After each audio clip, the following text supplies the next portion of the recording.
I did not expect Apple to make a laptop like this. The MacBook Neo feels almost out of character for the company at first. For years, you wanted a MacBook, you were usually looking at a starting price of $999 US.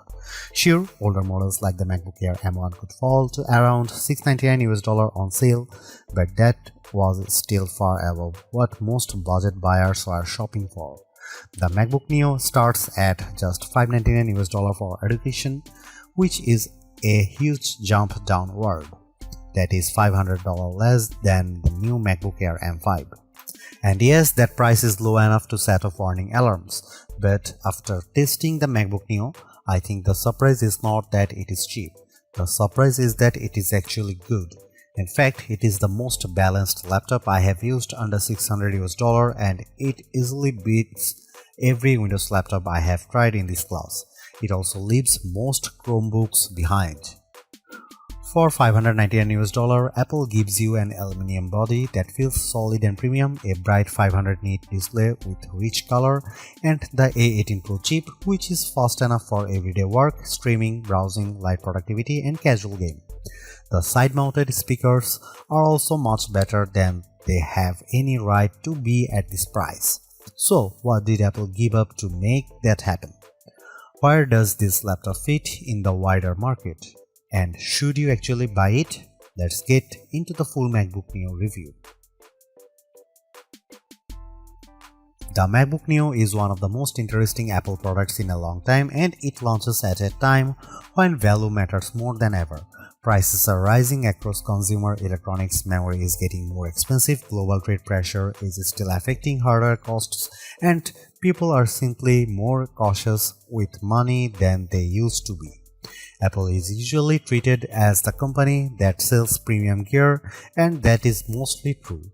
But that does not mean Apple cannot make good value products. The Mac Mini M4 is already a strong example of that. The MacBook Neo goes one step further by targeting the budget and mid-range laptop space directly. That is a market filled with Chromebooks and affordable Windows laptops, and Apple is now entering it with a product built entirely on its own rules. And that is the key point here. The MacBook Neo is cheaper, but it does not feel striped down in the usual way. You still get a beautiful aluminum laptop, now offered in 4 lively color options that make Apple's lineup feel more fun again. The display is another big win. It is a 13-inch Retina panel with 2408 by 1506 resolution, which is sharper than the 1080p screens that dominate this price range. The webcam is 1080p and looks clean for video calls, the speakers sound excellent, and the laptop runs the full version of macOS. That means you are not stuck in a limited or locked down environment. You can use the standard Mac apps just like you would on a more expensive Mac. The main compromise is memory. The base model has 8GB of unified memory, which is enough for everyday use, but it is not ideal for heavy multitasking. Even so, for standard schoolwork, browsing, office tasks, and light creative work, it performs well. The real story though is the price. At $599 US, the MacBook Neo is shockingly competitive. For students, the price drops to $499 US, and at that point, it becomes very hard to argue against. Finding a Windows laptop or Chromebook that matches this level of build quality and display quality at that price is extremely difficult. Of course, there are trade-offs. The keyboard has no backlight, so it is not ideal in low light, and the 2 USB-C ports use older USB 3 and USB 2 technology instead of modern high-speed standards. Still, even with those compromises, Apple has made one of the strongest budget laptops available in 2026. It may not be the cheapest laptop you can buy, but it is one of the most complete. That alone makes it a serious problem for the competition.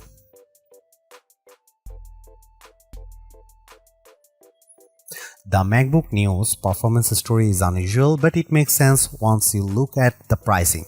Instead of using an M-series chip, Apple chose the A18 Pro, the same chip that powered the iPhone 16 Pro. On paper, that sounds strange.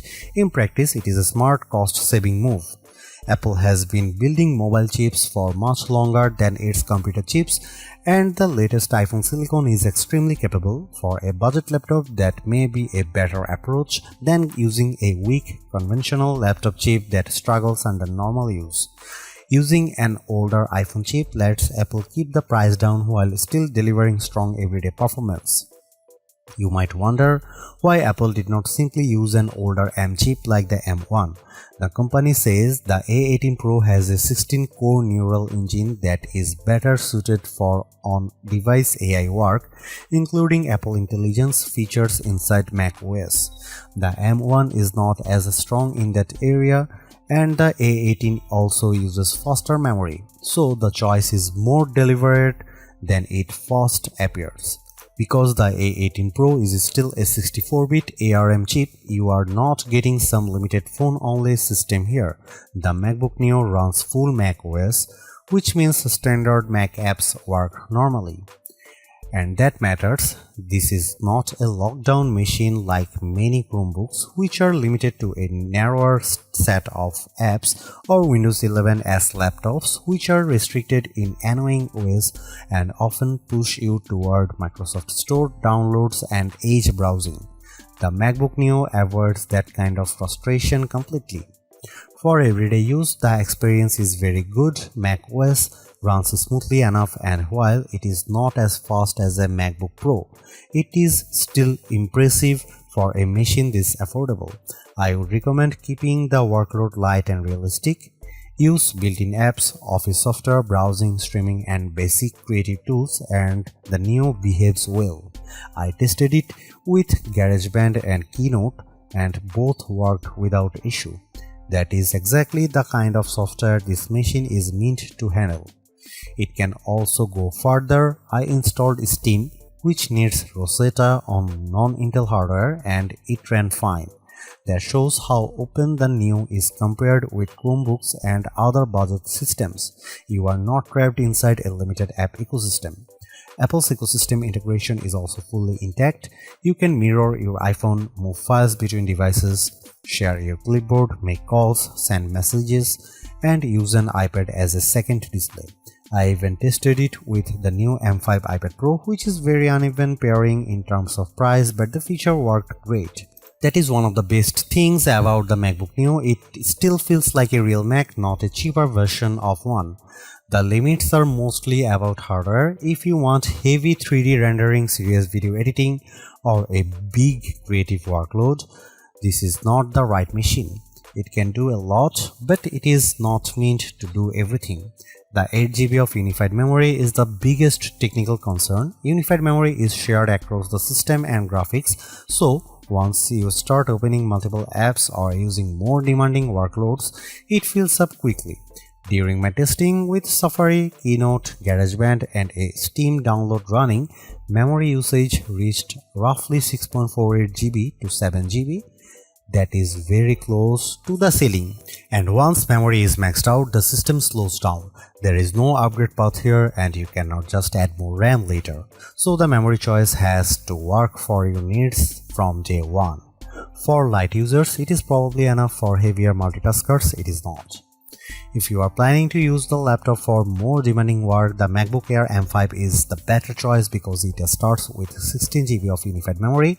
The Neo is a good machine, but it is not built for high-pressure workloads.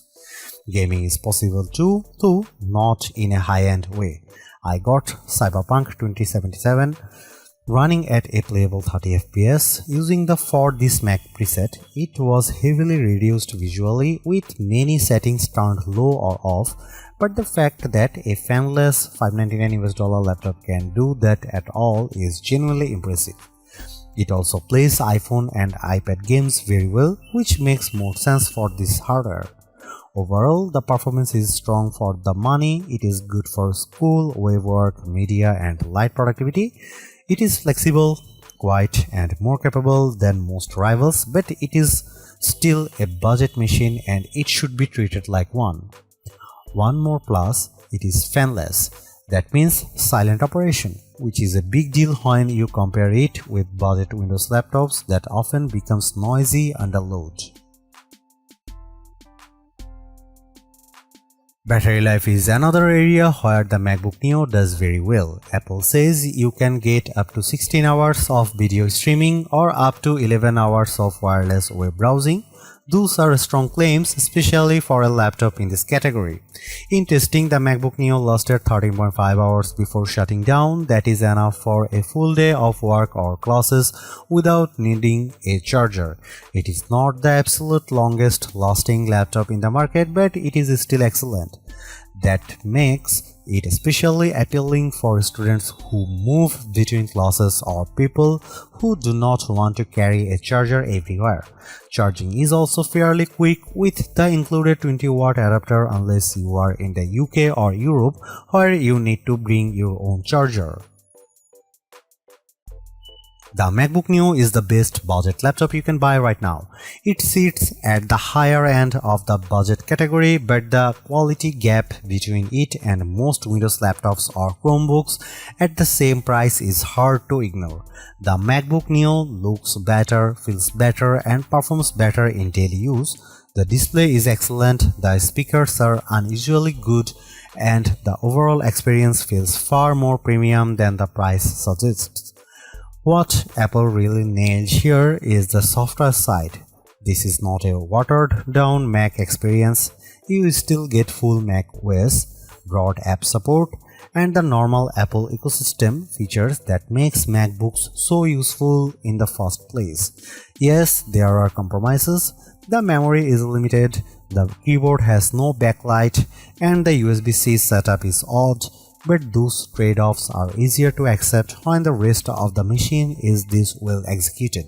In the end, the MacBook Neo is exactly what a budget MacBook should be. Simple, capable, polished, and worth the money.